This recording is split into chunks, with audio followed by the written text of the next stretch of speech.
하나님의 말씀은 요한계시록 6장 3절에서 4절 말씀입니다. 둘째인을 떼실 때에 내가 들으니 둘째 생물이 말하되 오라! 이에 다른 붉은 말이 나오더라. 그 탄자가 허락을 받아 땅에서 화평을 제하여 버리며 서로 죽이게 하고 또 큰 칼을 받았더라. 오늘 말씀에 둘째인이 떼어지자 붉은 말이 나옵니다. 성경은 이 말을 탄 자가 땅에서 화평을 제하여 버리며 서로 죽이게 하고 또 큰 칼을 받았다고 말하고 있습니다. 붉은색은 피를 상징합니다. 사륙을 상징합니다. 즉, 첫째인에서 보았던 거짓 평화가 무너지고 이제 본격적으로 전쟁과 유혈이 시작되는 것입니다. 여러분, 우리가 살고 있는 이 시대를 한번 돌아보십시오. 뉴스를 통해 전쟁 소식이 끊이지 않습니다. 우크라이나와 러시아의 전쟁, 이스라엘과 하마스의 충돌, 중동 지역의 끝없는 분쟁, 이 모든 것이 우리 눈앞에서 벌어지고 있습니다. 마치 성경이 오늘의 뉴스를 미리 기록해 놓은 것 같습니다. 먼저 이 붉은 말이 무엇을 의미하는지 살펴보겠습니다. 성경에서 말이 등장할 때는 주로 전쟁과 정복을 의미합니다. 고대 전쟁에서 말은 가장 중요한 전쟁 무기였습니다. 그리고 그 말의 색깔이 붉다는 것은 피, 곧 대규모 사륙을 뜻합니다. 이 말을 탄 자에게 두 가지가 주어졌습니다. 첫째, 허락을 받아 땅에서 화평을 제하여 버리는 권세입니다.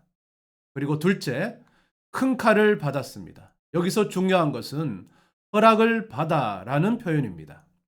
이것은 전쟁조차도 하나님의 주권 아래에서 일어나는 것임을 보여줍니다. 하나님의 허락 없이는 어떤 일도 일어나지 않습니다. 예수님께서도 마지막 때의 징조를 말씀하시면서 이렇게 경고하셨습니다.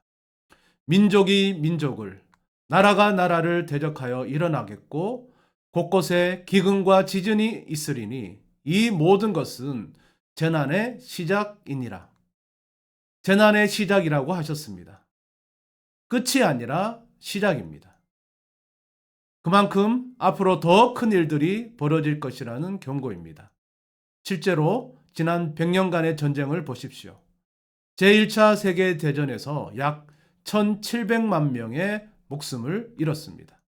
2차 세계대전에서는 약 7천만 명 이상의 사망자가 발생했습니다. 한국전쟁, 베트남전쟁, 걸프전쟁, 그리고 최근에 우크라이나 전쟁과 중동 분쟁까지 전쟁은 한 번도 멈춘 적이 없습니다.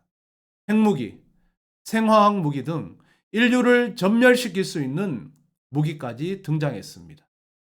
붉은 말이 달리고 있는 것입니다.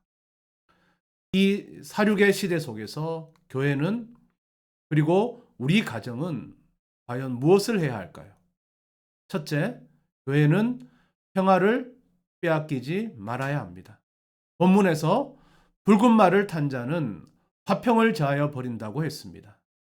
전쟁이 무서운 것은 단순히 총알이 날아다니기 때문만이 아닙니다. 전쟁은 사람과 사람 사이의 관계를 무너뜨립니다. 신뢰를 깨뜨립니다. 원수를 만듭니다. 여러분, 이것은 국가 간의 전쟁에서만 일어나는 일이 아닙니다. 마지막 때가 가까울수록 분열과 다툼은 우리 가정 안에서도 심지어 교회 안에서도 깊어질 수 있습니다. 부부 사이의 갈등이 깊어지고 부모와 자녀 사이에 벽이 생기고 형제 자매 사이에 다툼이 일어나고 교회 성도들 사이에 미움과 분쟁이 생기는 것. 이 모든 것이 화평이 제거되는 것입니다. 그러나 성도 여러분, 세상이 흔들릴수록 우리는 하나님의 평강을 더욱 굳게 붙들어야 합니다. 성경은 이렇게 말씀합니다. 할 수 있거든 너희로서는 모든 사람과 더불어 화목하라. 할 수 있거든이라고 하셨습니다. 때로는 화목이 어려운 상황도 있을 것입니다. 그러나 화목을 위해 최선을 다해야 합니다. 오늘 이 가정 예배를 드리면서 우리 가정을 돌아보십시오. 혹시 서로에게 풀지 못한 감정이 있습니까? 오래된 상처가 있습니까? 오늘 이 자리에서 화해하고 용서하며 하나님의 평강을 회복하시기 바랍니다. 붉은 말이 우리의 가정에서 화평을 빼앗지 못하도록 서로 사랑하고 용서하며 살아가야 합니다. 둘째, 교회는 미혹되지 말아야 합니다. 분열과 전쟁이 일어나면 사람들은 본능적으로 강력한 지도자를 찾습니다. 저 사람이 우리를 구해줄 것이다 하며 사람에게 소망을 둡니다. 첫째인에서 흰말을 탄 자가 바로 그런 존재였습니다. 영웅처럼 보였지만 결국 그가 가져온 것은 무엇이었습니까? 바로 오늘 본문의 붉은 말, 전쟁과 사륙이었습니다. 세상은 강한 지도력을 따르라고 끊임없이 유혹합니다. 그러나 성도들은 사람을 따르는 것이 아니라 오직 하나님의 말씀을 기준으로 삼아야 흔들리지 않습니다. 예수님은 이렇게 경고하셨습니다. 그때 많은 사람이 실족하게 되어 서로 잡아주고 서로 미워하겠으며 거짓 선지자가 많이 일어나 많은 사람을 미혹하겠으며 거짓 선지자가 많이 일어난다고 하셨습니다. 이 시대에 수많은 목소리가 있습니다. SNS를 통해 미디어를 통해 그리고 무수한 가르침과 사상이 쏟아집니다. 그 가운데서 무엇이 진리인지 분별하는 것은 오직 하나님 말씀뿐입니다. 우리 가정에서 매주 드리는 이 가정 예배가 바로 그 분별력을 키우는 시간입니다. 하나님의 말씀 위에 우리 가정이 세워져 있을 때 어떤 미혹도 우리를 넘어뜨리지 못합니다. 사랑하는 성도 여러분, 마지막 때의 징조가 점점 뚜렷해지고 있습니다. 붉은 말이 달리고 있습니다. 전쟁과 분쟁이 곳곳에서 일어나고 있습니다. 그러나 두려워하지 마십시오. 우리의 소망은 이 세상의 평화에 있지 않습니다. 우리의 소망은 예수 그리스도 안에 있습니다. 세상의 화평은 빼앗길 수 있지만 주님이 주시는 평강은 누구도 빼앗을 수 없습니다.